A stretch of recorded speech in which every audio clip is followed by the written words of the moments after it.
القدس الإله واحد أمين. احنا في انجيل يوحنا الاصحاح 1 ودرسنا 5 آيات.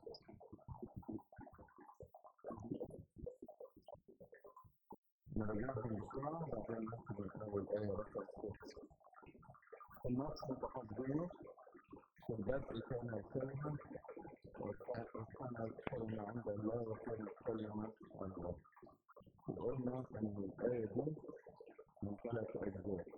أول جزء بيتكلم عن أزلية المسيح في البدء كان الكلمة. الجزء الثاني كان عند الله الأقلومية، يعني الآب غير الابن. الثالث الكلمة الله يبقى ألوهية المسيح. بعدين يأكد في الآية رقم 2 ماذا كان في البدء عند الله، بعد الأزلية والأقلومية. كلمة الأقلومية مقصود بها إن الآب غير الابن من جهة الاثنين، لكن من جهة اللاهوت هما واحد في هذا. كل شيء به كان وبغيره لم يكن شيء مما كان، معناها أن المسيح هو الخالق وخالق كل الأشياء. طبعا بنقول في قانون الإيمان ما يرى وما لا يرى. ما يرى يعني الأشياء اللي بنشوفها بعينينا، ما لا يرى معناها الأشياء التي لا نستطيع أن نرى. يعني مثلا الملائكة من ضمن ما لا يرى، والسماء وكل قواتها من ضمن ما لا يرى. لكن كمان حتى في الخليقة الموجودة على الأرض في حاجات إحنا مش بنشوفها بعينينا، زي مثلا الجراثيم والميكروبات مع الميكروسكوب. وفي حاجات ثانية هتتشكل زي الهواء، من بيشوف الهواء ما لا يرى. في حاجات هتتشاف زي مثلا الموجات المغناطيسية والكهرومغناطيسية بتاعت التلفزيون والموبايل. الحاجات دي كلها ما بنشوفهاش، بشوف الهواء لكن مش بنشوفها. ربنا خالق كل الأشياء. في الآية 4 فيه كانت الحياة. الحقيقة هي فيه وحده، يعني لا يوجد حياة بره ربنا. هو اللي ينبوع الحياة، هو اللي أعطى حياة للخليقة التي خلقها. والحياة الخليقة اللي خلقها مرهونة بأن تظل الخليقة على اتصال بالله. يعني زي بالظبط جهاز بالكهرباء يشتغل طول ما فيه تيار كهرباء وصلي. يتقطع التيار يوقف الجهاز ميشتغلش. فالخليقة التي خلقها الله يمنحها الحياة. اللحظة اللي ربنا مش عايز يدي حياة هيقطع الحياة، الدنيا تقف. دي كانت الحياة. والحياة كانت نور للناس. احنا فاكرين أخذنا محاضرة بحالها عن كلمة الحياة والمحاضرة الثانية عن كلمة النور. والنور يضيء في الظلمة والظلمة لم تدركها. إذا كان النور هو البر والظلمة هي الشر. إذا كان النور هو المعرفة يبقى الظلمة هي الجهل. إذا كان النور هو الأعمال الجيدة الصالحة يبقى الظلام هو الأذية. في إنسان يحب الظلام. كلمة الظلمة لم تدركه كلمة إدراك لها معنيين، والمعنيين يعني الآب يحتملها. يدرك الشيء معناه يفهمه، ويدرك الشيء معناه يوصل. يعني عرفت دريت حتى أدركته معناه لغاية ما نسيته. أدركته بمعنى فهمت الثالث. وكلمة الظلمة لم تدركها معناها الظلمة لم تستطع أن تمسك بالنور، مش قادرة تجري ورا النور تمسكه، يعني النور دايما ينتصر. وأيضا الظلمة لم تدركه بمعنى مش فهمان، الظلام مش قادر يفهم النور. ده تلاحظوه إن السيد المسيح لما جه هو النور أضاء لناس كثيرين، لكن في ناس ثانيين ما قدروش يفهموا. هو يتكلم هم مش فاهمين، يعمل معجزة مش مصدقين، في الآخر طلبوه. وحتى بعدما قام من الناس ناس النور بتاع القيامة نور حياتهم، وفي ناس ثانيين قعدوا قالوا إن التلاميذ جاءوا إلينا وتركوه نحن الناس. لم يدركوا ألوهية المسيح. ولغاية النهاردة ناس تؤمن بالنور وناس مش قادرة تفهم. الهرافقة لم يدركوا النور، يعني القاعد يقول لك المسيح مش هو الله، أو المسيح أقل من الآب، أو اللاهوت منفصل عن المسيح، أو أي كلام غلط. النور هو مش قادر يستوعبه، فلم يدرك النور بسبب الظلام الذي فيه. من أول آية 6 بقى موضوع النهارده. كان إنسان مرسل من الله اسمه يوحنا. يوحنا ده اللي هو مين؟ المعمدان. احنا عندنا في العهد الجديد في 2 يوحنا. أما المعمدان يوحنا فسير. اللي بيكتب الانجيل اللي احنا بندرسه بيوحنا الايه؟ حبيب. وهو بيتكلم عن يوحنا مين؟ لاحظوا لما يجي يتكلم عن يوحنا الحبيب ما جاش كتير اسمه، يقول التلميذ الذي كان الرب يحبه. لكن يتكلم عن يوحنا المعمدان جدا. في الآيات الخمسة السابقة تكلم القديس يوحنا عن الكلمة اللي هو اسمه الابن. دلوقتي بيتكلم عن إنسان، كان إنسان فأكل بهذا الكلمة، وهذا الإنسان مرسل من الله. يوحنا زي ما احنا متفقين في مقدمة الإنجيل رجل لاهوتي دقيق في تعبيراته، كل كلمة بيذكرها دي أصل. وهو عايز يقول أن اليهود ظنوا أن يوحنا المعمدان هو المسيح، لكن هو في الإنسان. عشان كده بدأ يعرفنا بيوحنا بكلمة كان إنسان.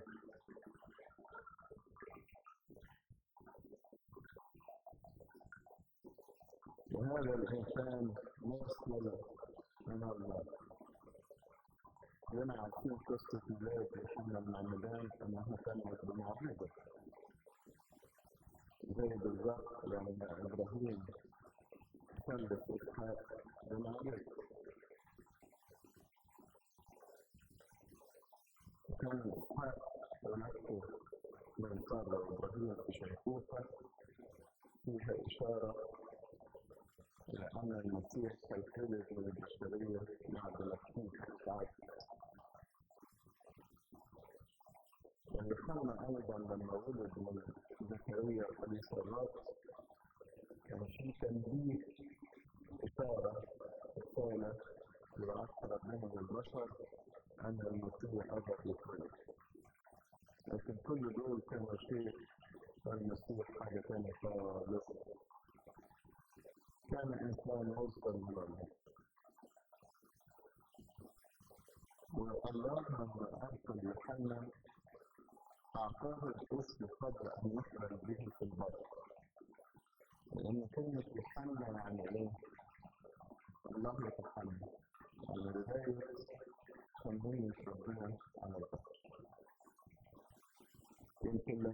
تقلبوا في العهد القديم ما تلاقوش حد في الآباء والأنبياء اسمه يوحنا إلا في سفر المسابيين.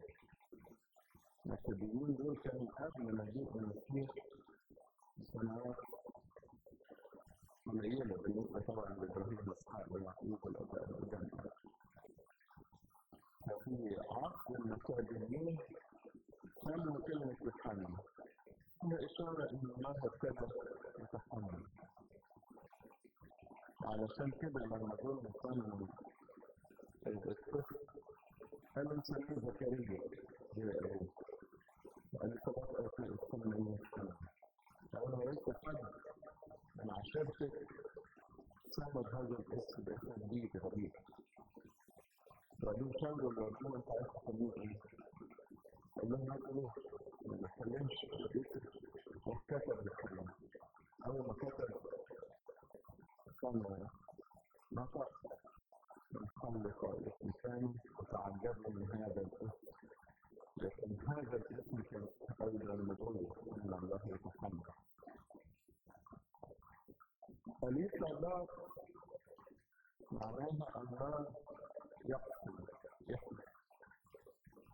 زكريا يعني الله يتذكر، ويوحنا يعني الله يتحمل. الثلاثة مع بعض اللي لخبطوا القدس. الله أقسم معناها الله وعد الإنسان بقسم أن يخلصه.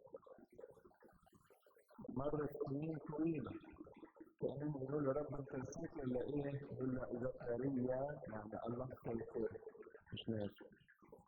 هذا فعلا إيه؟ أي يوحنا يعني الله إيه؟ يتحمل. أقسم ولا ينسى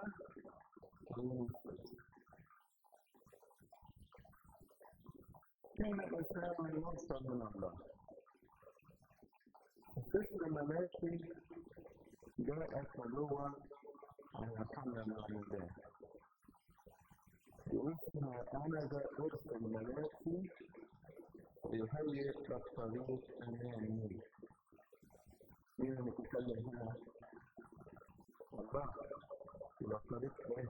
أمامي من قدام الله. وفي الحقيقة هيئ الطريق أمام المسيح. يبقى المسيح هو الله. فأنا ذا أرسل ملاكي يهيئ الطريق أمامي. طبعا بقية الآية ويأتي بعد فجأة إلى هيكله السيد الذي تطلبونه. طبعا دي اتحققت لما المسيح دخل الهيكل من حد الزعم هيكله البيت بيت الصلاة والذي تطلبونه واللي انتم مستنيين فيجيكوا فجأة. وملاك العهد الذي تطلبون به. ملاك العهد ده أحد ألقاب المسيح، لأن كلمة ملاك باللغة اليونانية انجيل. انجيل اسمه كلمة انجيل يعني رسالة. انجيل كان رسول. يبقى لما نقول المسيح ملاك العهد فأن الآب أرسله إلى البشر من أجل العهد اللي كان بين الله والإنسان. أحد ألقاب المسيح إنه ملاك العهد. خلي بالكم هنا في فرق إن حد يقول المسيح مجرد ملاك ده غلط، أو يقول من ضمن ألقاب المسيح إنه ملاك العهد أو ملاك المشورة العظمى. زي برضه لو حد قال المسيح مجرد نبي يبقى غلطان، لكن لما يقول أحد وظائف المسيح إنه نبي كده يبقى صح. المهم في الآية دي إن ملاكي تنبأ عن يوحنا المعمدان. لاحظوا إن العهد القديم كله كان بيتنبأ عن المسيح. الأشخاص اللي في العهد الجديد جت عنهم نبوات في العهد القديم هم واحد العذراء مريم. طبعا نبوات كتير عن العذراء مريم. اثنين يوحنا المعمدان. وثلاثة بولس الرسول. جت عن بولس الرسول جوه في الكلام اللي قاله يعقوب عن أبنائه إن جوه عن بنيامين، لأن بولس كان منصوص بنيامين.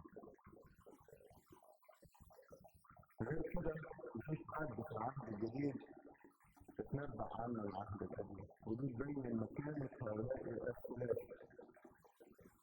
العذراء طبعا فوق الكل، ويوحنا المعمدان أعظم مولود النساء، وبولس هو أعظم كارث للمسيحية في العالم كله. إذا يوحنا تنبأ عنه الأنبياء، فأنا زؤوس الملائكة. وفعلا قبل ظهور المسيح للخدمة وهو عنده 30 سنة بدأ يوحنا يلاحظ. يقول انجيل متى اصحاح 3: في تلك الأيام جاء يوحنا المعمدان يكرز في برية اليهودية. جه من دماغه يا ترى؟ لا. بدليل ان في انجيل لوقا يقول في ايام رئيس الكهنة حنان وقيافة كانت كلمة الله على يوحنا ابن زكريا في البرية. يعني هو كان عايش في البرية، ربنا قال له روح بقى اكتب الشكل بتاعك. إذا تحققت نبوة ملاكي فأنا بقرص الملاكي، ويوحنا يسجلها كان إنسان مرسل من الله اسمه يوحنا. الصادق يذكر قصة عجيبة. يقولوا إن يوحنا المعمدان وهو طفل صغير صدر أمر من هيرودس الملك بقتل الأطفال، كان من ضمنهم يوحنا. الإنسان أي حد ممكن يخبي طفله، يوحنا بالذات مش ممكن يتخبى ليه.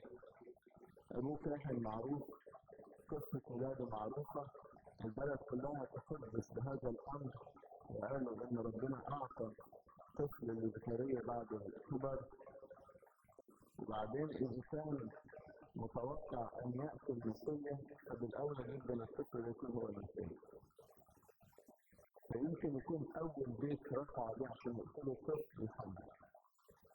بتقول القصة أن زكريا قال لهم أنا الطفل دوت مش ممكن، أنا أخذته برؤية وبشارة خاصة في الهيكل. تعالوا معايا أسيبه في الهيكل وأنت تاخدوه تقتلوا أنتوا أحرار عند اليهود. فأخذوه ووضعه على مذبح البخور. فيقول القصة أن الملاك بيشتغل الطفل وصار جزء من البرية، وصار يعاني في البرية من الملائكة إلى وقت ظهوره لبني إسرائيل.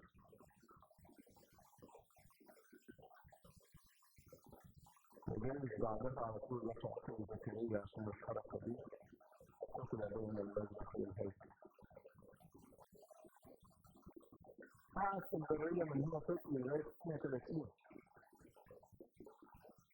سنة 30 ربنا قال له يلا انزل من نهر الأردن عاملة بالناس.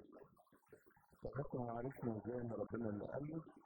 وإنجيل يوحنا بيقول كده: أنا لم أكن أعرف يوحنا بيقول، لكن الذي أرسلني أعمد بالماء. يبقى في حد أرسله اللي هو مين؟ ربنا. لكن قال لي الذي ترى الروح نازلة مستقرا عليه فهذا هو الذي يعمد بالروح القدس. يعني ربنا اداله معرفة بالتالي. هو كان نفسه يعني يتكلم مع الله سمعا لأذن. فربنا قال لي يوحنا روح عند نهر الأردن وابتدي عنه وعلمه طريقة المعمودية وازاي يقول للناس توبوا، وقال له في وسط اللي هيتعمدوا هيجيلك واحد ده المسيح. قال له طب اعرفه ازاي؟ قال له لما تلاقوا الروح القدس نازلا ومستقرا عليه، هو ده ابن الله، هو ده المسيح، هو ده اللي هيعمد بالروح القدس. كان جاي يفهم يعمل ايه. حكاية انا لم اكن اعرفه. طب ما يوحنا انت تذكري وانت في بطن امك، ازاي ما تعرفوش؟ طبعا لما نيجي ساعتها هنشرح ازاي ما عرفوش، لكن عشان ما تبقوش متعلقين يعني. هو كان عارف ان المسيح حاجه كبيره قوي، لكن مش عارف ان ابن الله. يعني كبيره المسألة ابن الله لا ما اقدرش اتخيلها يعني. عارفه لكن مش عارف مقامه، وخصوصا ان في 3 آراء اتقالوا عن ابي صباح. نصيبة مية ووزن نصيبته، وهي العذراء لما سمعت انها حبلى جريت راحت تخدمهم عشان عارفاها. يوحنا صحيح قاعد في البرية زي الراجل اللي قاعد في البيت، لكن مليان بالدنيا، عارف المسيح بس مش مدرك ان قريبه ده يطلع ابن الله. انا ما كنتش اعرف، لكن عرفت من ساعة ما شفت الروح إذا المستقر عليه. أنا شهدت أن هذا هو المسيح ابن الله. الله أرسل يوحنا، وعلشان أرسل يوحنا أعطاه الهيبة والتأثير. يعني عمال أتخيل واحد شاب عنده 30 سنة شكله كده شاب بدري قوي، يعني لا لابس هدوم محترمة ولا ليه برستيج ولا وضع مجتمعي، لابس حاجة من وضع الإبل، وبعدين فجأة يظهر كده على مسرح التاريخ والحياة يعمد الناس والناس تروح له. طب الناس بتروح له ليه؟ لأن الله أرسله. طب الناس تشعر أصلا أن الله أرسله. الله لما بيرسل الإنسان بيديله الهيبة، بيديله الناس تسمع له تحترمه.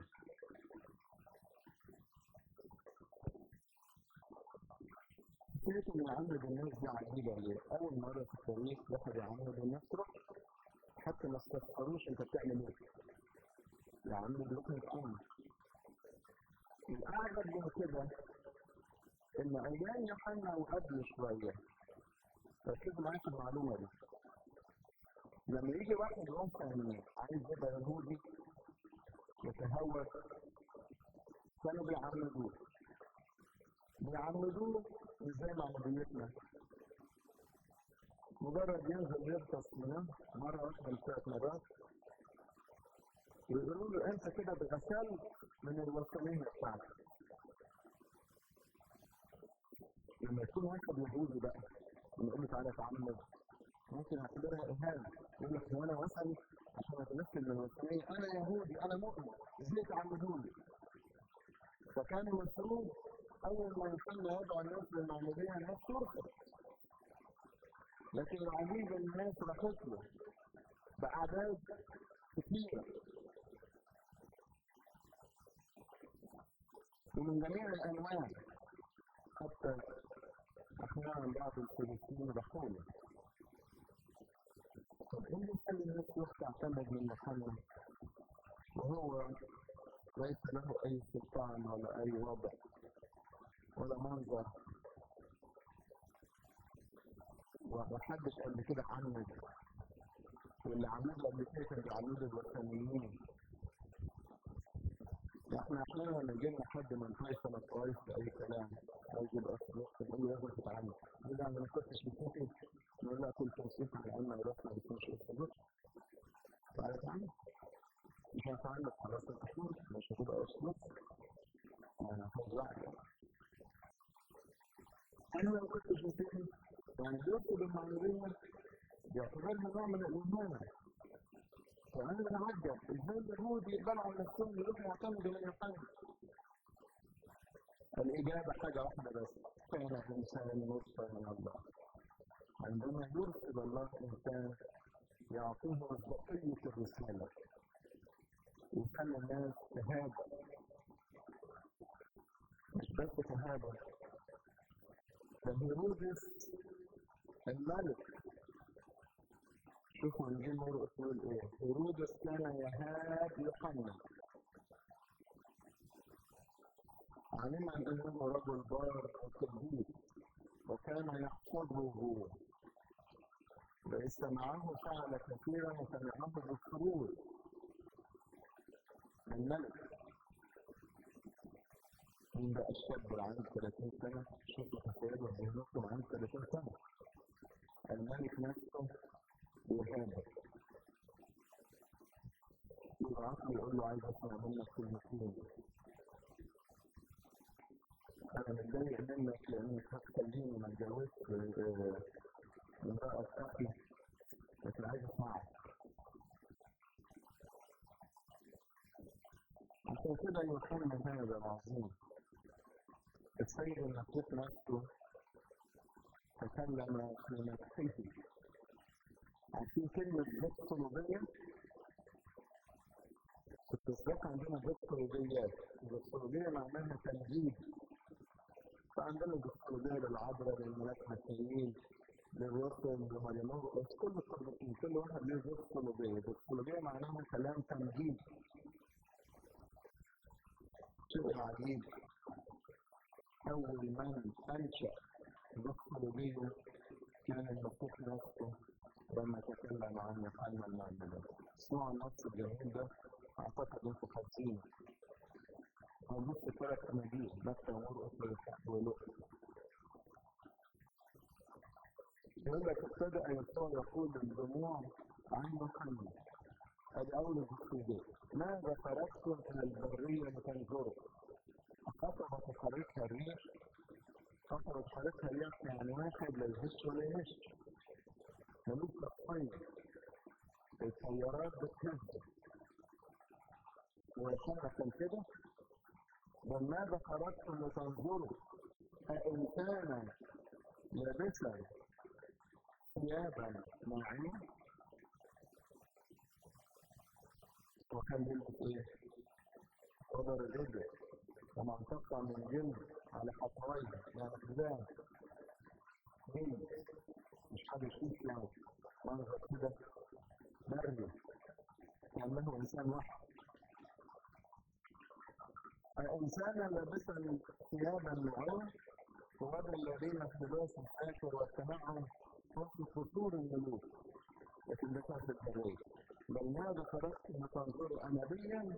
نعم أقول لكم إيه وأفضل من نبي. ليه رب يسوع تعمل ده؟ ليه بعد الدكتورولوجية؟ الراجل ده يستاهل.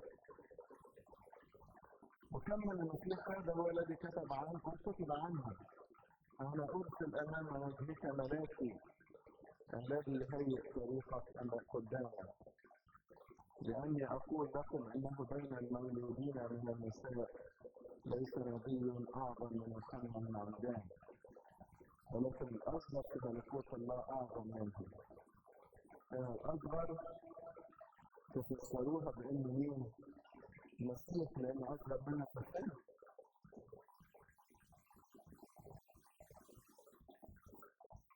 وكم المسيح جميع الشعب استمعوا والعشرون برروا الله معتمدين بمعمودية يوحنا. وأما الفريسيين والمسيحيين فرفضوا مشورة الله من جهة أنفسهم غير معتمدين منه. يكمل الدكتورولوجية، فبمن أشبه أناس هذا الجيل وماذا يشبهون؟ يشبهون أولادا جالسين في السوق ينادون بعضهم بعضا ويقولون زمرنا لكم فلن ترقصوا، نحن لكم فلن ترقصوا. عارفين الآية دي معناها إيه؟ يعني الناس مش بيعجبها العجب. عشان كده مش مفروض ان احنا نخلي سلامنا الداخلي مرهون بكلام الناس. اللي يقول واللي يعمل وفي الاخر انت تقدم ربنا. تنزعجش من الناس، لا تفرح بمدحهم ولا تقلق من ذمهم.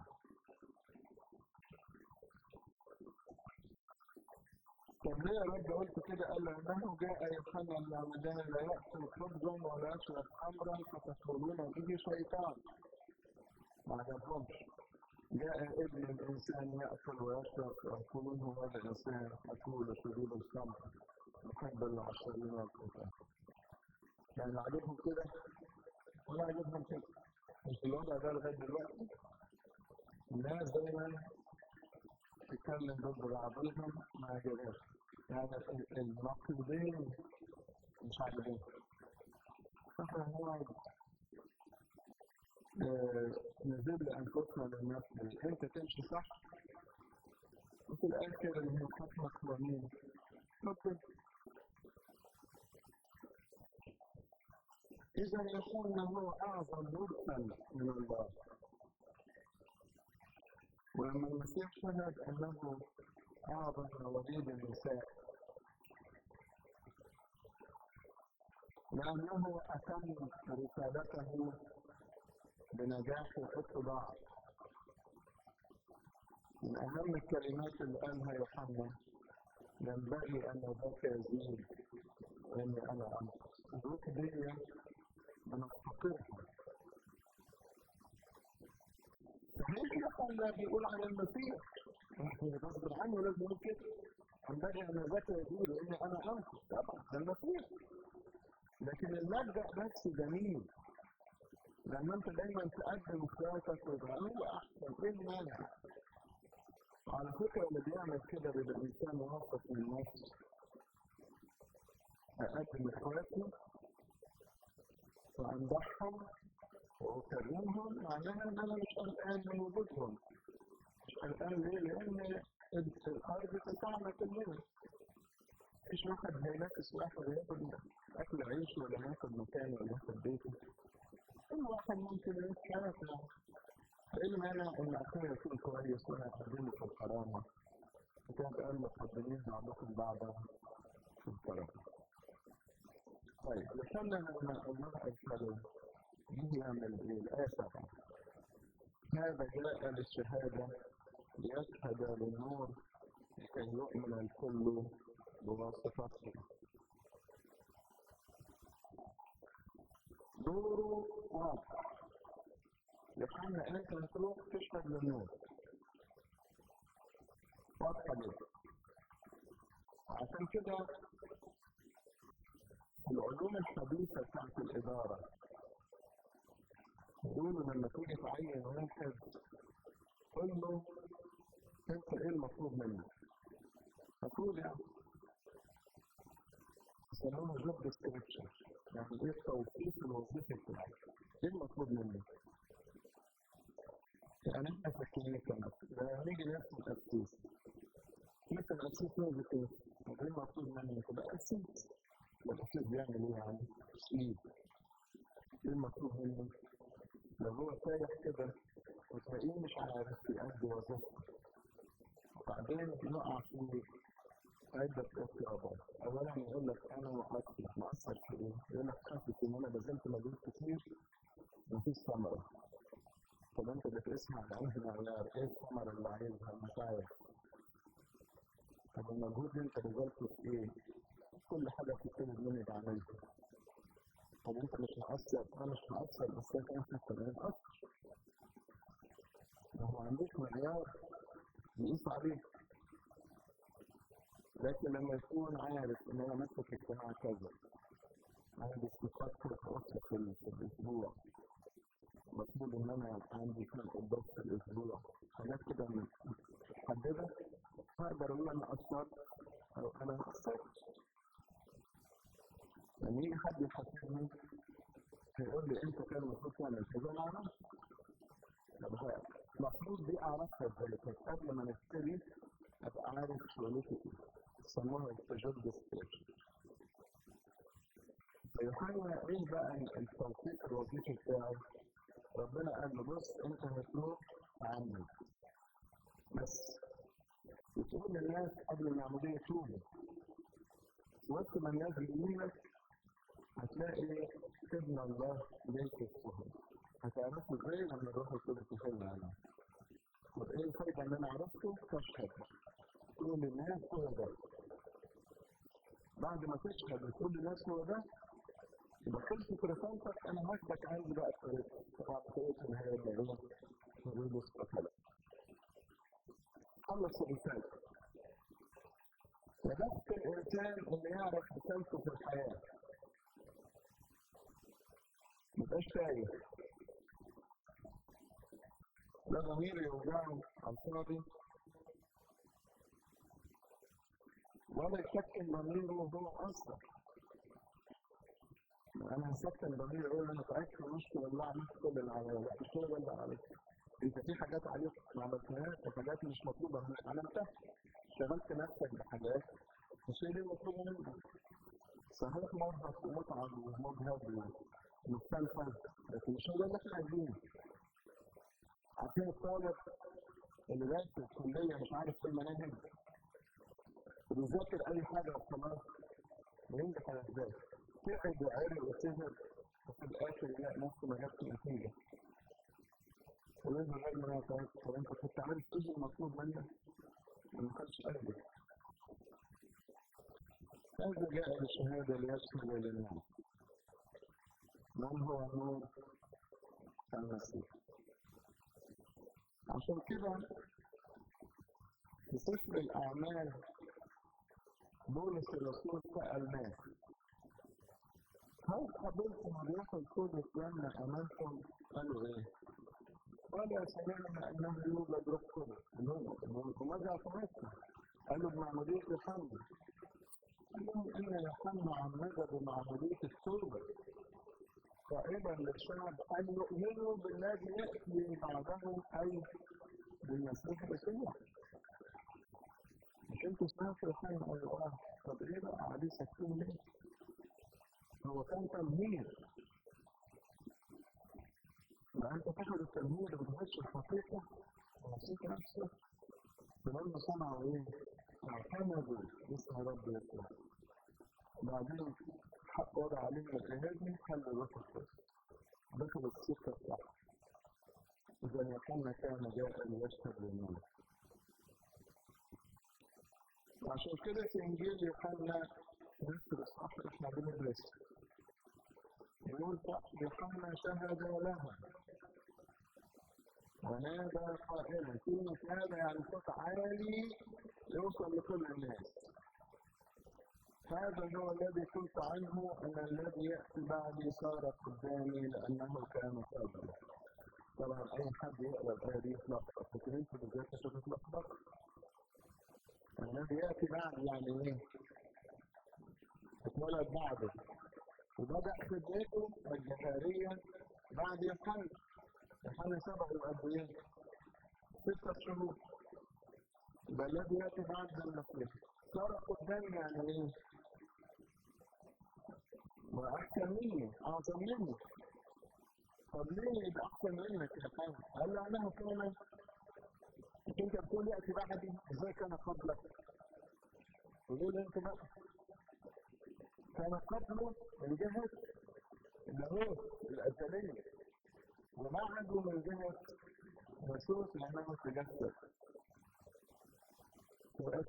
ده ايه التعبير العظيم ده يا يوحنا؟ يقول لك انا كان قلت اسم عندي روح القدس هو اللي يتكلم. الذي يأتي بعدي الجسد صار قدامي يعني أحسن مني الأعظم لأنه أصلا كان قبلي منذ الأزل. المسيح قال قبل أن يكون إبراهيم أنا كائن. طب لما هو كائن قبل إبراهيم فكان بالأولى يوحنا اللي يكتب من داره. إذا ده إيه؟ قبل يوحنا وقبل إبراهيم وقبل آدم كمان لأنه كائن منذ الأزل. عجيب التعبير الذي قاله يوحنا المعمدان، وعجيب التسجيل اللي كتبه يوحنا الحبيب، لأنه لاهوت الذي يأتي بعده بشهادة صار قدامي لأنه كان قبله. بقول له كلمة كده يا يوحنا المعمدان، ما تحطش على خاطرك اللي بيجي بعدك يبقى قبلك يبقى قدامك يقول معاك، وهو ده الوضع الصح. لو نتعلم من يوحنا المعمدان، خادم بيخدم بقاله سنتين ثلاثة ودخل على خدمة خادم جديد لسه ابن امبارح، بس هو خادم كان نظر مبتسم بسيط قوي وقدروا يقدموه على الزمن ده. ايه نفسيتك؟ تقول يعني ابن امبارح يبقى امين اسره ولا بقالي سنتين ثلاثه ما سالوش فيا، ولا تفرح وتقول يعني باجي انا ذاكر دي لاني انا انقص، وتقول ان هو فعلا يستاهل كده لان احسن مني، بلاش احسن مني، الخدمه هتستفيد من امكانياته اكثر مني، وتفرح ليه. لان احنا في بالك لما يكون الانسان مخلص للمسيح ومخلص للكنيسه يهمه اتمام الخدمه ليه او بغيره، يهم الخدمه تمشي، مش مهم الاشخاص، لان الاشخاص يصيرهم يتغيروا ويزولوا، وفي الكنيسه اذا ربنا كلفك منذ الخدمه دي اشكره، واذا لقيت الخدمه دي معموله بحد غيرك اشكره، مش مهم المهم ربنا. ايضا حكايه يشهد للنور، يقول في انجيل يوحنا الاصحاح 1 آية 19: هذه هي شهاده يوحنا حين ارسل اليهود من اورشليم كهنه لاويين يسالوه من انت؟ شهد وقال انا مش المسيح. طب انت مين؟ طبعا هيجي لها وقت مع البدوس نص جميل جدا، يعني الواحد كل ما يقرا آية من الكلمة كده يتشوق امتى هيجي عليها الدور نقعد نتأمل فيها. على الرغم من حال الصغير أنا أعلم الجميع، يعني معمودية إيه؟ مجرد مية، لكن في وسطكم قائم الذي لستم تعرفونه هو بيشهد للمسيح. أنتوا لسه مش واخدين بالكم منه. يقولوا لكم غدا نظر يوحنا يسوع مقبلا إليه فقال هو ذا حمل الله الذي يدفع خطية العالم. شهد. وبعد ما عمد المسيح يقول لك شهد يوحنا قائلا إني قد رأيت الروح نازلا مثل حمامة من السماء قد تقر عليه. دي شهادة مهمة. في إنجيل يوحنا اصحاح 3 ذكر أن السيد المسيح كان في منطقة اسمها عين اللوم وكان بيعمد هو تلاميذه. بدأت الناس دخل يوحنا المعمدان وقالوا له يا معلم وأنا الذي كان معك في عبر الأردن الذي أنت قد شهدت له هو يعمد والجميع يأتون إليه. لاحظوا الصيغة بتاعت الكلام كأنهم إيه؟ بيسخنوه، يقولوا له السجادة تتسحب من تحت رجلك وارفع عروق الجميع يأتون إليه ويسيبوك لأنك ما كنتش تستلم. أجاب يوحنا وقال لا يقدر الإنسان أن يأخذ شيئا إن لم يكن قد أعطي من السماء. إيه الحكمة دي؟ ده مبدأ مش مجرد كلام يوحنا على المسيح. لما تلاقي واحد أخذ سلطانا أو أخذ مكانه قل لا يمكن أن الإنسان يأخذ شيء إن لم يكن قد أعطي له من السماء. وإذا ما كانش كده يعني في إنسان سرق مكانه مش بتاعته تؤخذ منه سريعا، لكن حاجة ربنا يديهاله يبقى ربنا عايز كده. يراقب الإنسان أن يأخذ شيئا إلا يكن قد أعطي من السماء. دي الحتة اللي قال فيها ينبغي أن ذاك يريد من أنا أنقص، وقال فيها من له العروس اللي هي مين؟ فهو العريس اللي هو مين؟ المسيح. أما صديق العريس يوحنا فيقف خارجا، أنا مجرد هقف بره كلام أصلا لأن المسيح فرحان بكنيسة يصلح لصوت العريس. لما قال لست أهلا أن أنحني أخذ السور في الجارة كان معناها كده. حمل السور الفزاء معناها أنا هبقى العريس وهو مخلوع النعم. لو تتذكروا يعني القصة بتاعت العريس، أنا ما أقدرش أعمل مع المسيح اللي هو العريس، أما أنا في صديق العريس. ولأن يوحنا شهد للمسيح، المسيح استخدم هذه الشهادة. يوحنا كان له مكان عند الناس، الناس كلها تفكرنا حتى النبي قال لهم أنتم أرسلتم إلى يوحنا فشهد للحق، ما يكونش حاجة. يا جماعة يلا ارتبطت من يوحنا، مش هو قال لكم دلوقتي بعد ما هو أقوى مني؟ دي ما صدقتوش هتتفاجئ. تسهلوا على نفسكم فرصة الإيمان. لما تصدقوا يوحنا في كل حاجة إلا الشهادة للمسيح. أنتم إن أرسلتم إلى يوحنا فشهد للحق. وبعدين يقول أما أنا فلي شهادة أعظم من يوحنا. صحيح هذا الكلام، لكن مش كده سبب الحكاية الواحد إن يؤمن بالمسيح وعنده شهادة أخرى. إيه هي؟ قال الأعمال التي أعطاني الآب لأكملها هذه الأعمال بعينها التي أنا أعملها هي تشهد لي أن الآب قد أرسلني. أقول لكم زي إيه؟ سلك ماشي كده في الأرض، فواحد قال له خلي بالك السلك ده كهرباء. واحد شهد أن ده كهرباء وبيقول لك ثقة جايز هو عارف، وعشان هو محترم في نظري وما تعودتش اسمعه بيكذب أو يقول معلومة مش متأكد منها صدقته. دي شهادة. لكن إيه رأيكم لو جينا أخذنا فرع من السلكة دي وصلناها اللمبة تنورت؟ أيهما أقوى؟ شهادة كل واحد بيقول لي في هنا كهرباء ولا إن السلك خلى اللمبة تنور؟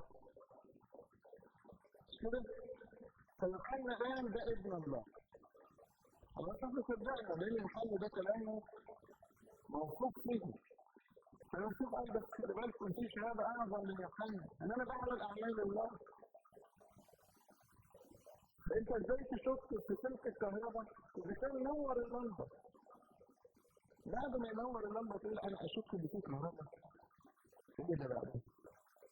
بعد ما المسيح يعمل الأعمال اللي الأب أعطاه يعملها يقولوا لا إحنا مش مصدقين. لما ما كنتوش صدقت يوحنا صدقوا الأعمال. زي ما قال مرة ثانية فإن لم تؤمنوا بي فآمنوا بي من أجل الأعمال. لكن على أي الأحوال في ناس لو قلت لهم الشمس طالعة من مشرق الشرق يقول لك أشك في هذا. صحيح. في ناس تحب تعارض يقول لك ثالث طارق،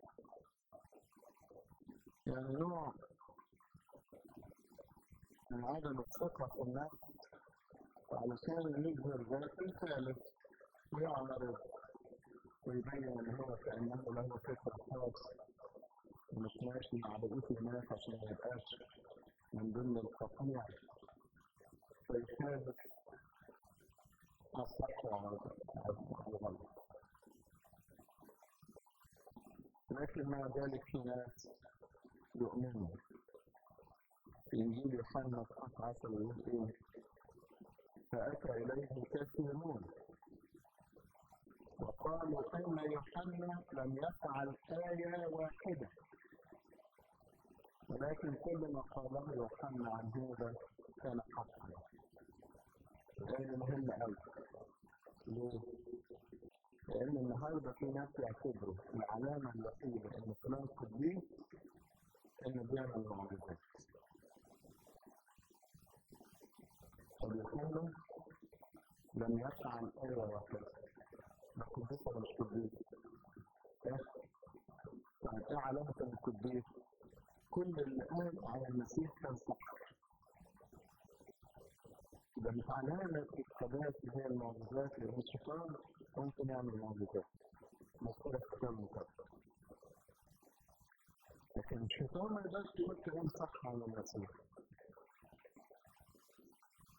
ما يقدرش يعلم تعليما مستقيما. لكن يقدر يعمل معجزات. القديسين يعملوا معجزات والشيطان يعمل معجزات. القديسين يتكلمون حسنا عن المسيح والشيطان ما يقدرش. يقول حاجة من الاثنين، التعليم السليم. بص الآية مرة ثانية. يوحنا لم يفعل آية واحدة، ولكن كل ما قال يوحنا عن هذا كان حقا. في السنة اللي فاتت اعترفنا بقداسة الأرشدياكون الحبيب جورج.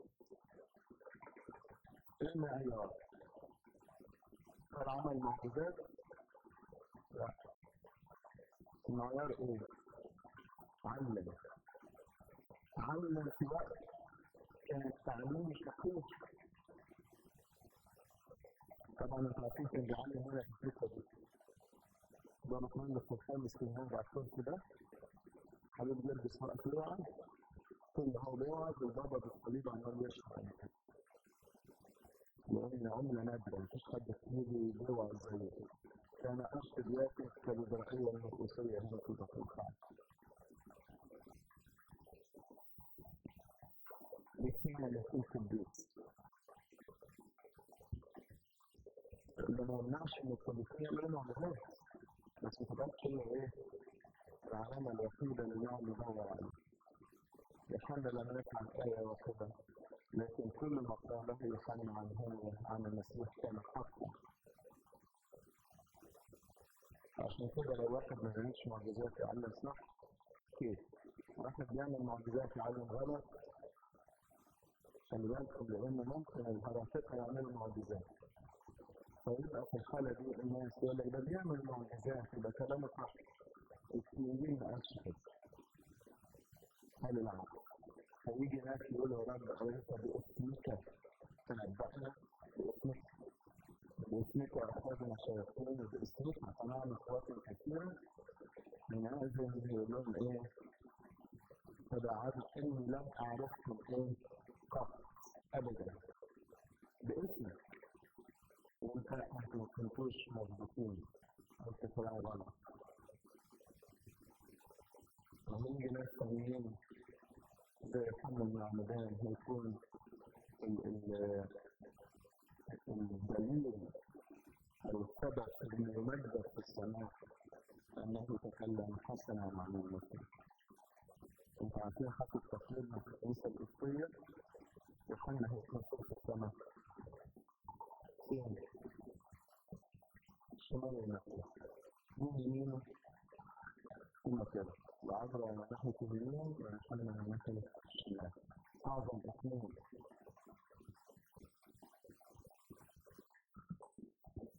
كده النهارده وجاي ناكل لما ناكل هو النور بل يشهد لله.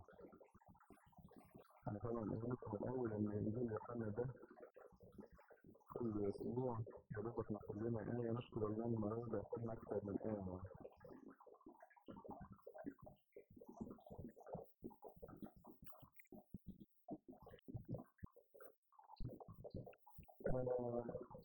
الأسبوع الجاي هنوزع هدايا بتاعة مسابقة طفل أشعية، والفايزين هيقولوا لهم بالتليفون يجوا، وطبعا اللي ما جابوش تليفون ممكن يجي يتوقع، وهيكونوا مجهزين بإذن الله مسابقة بعديهم.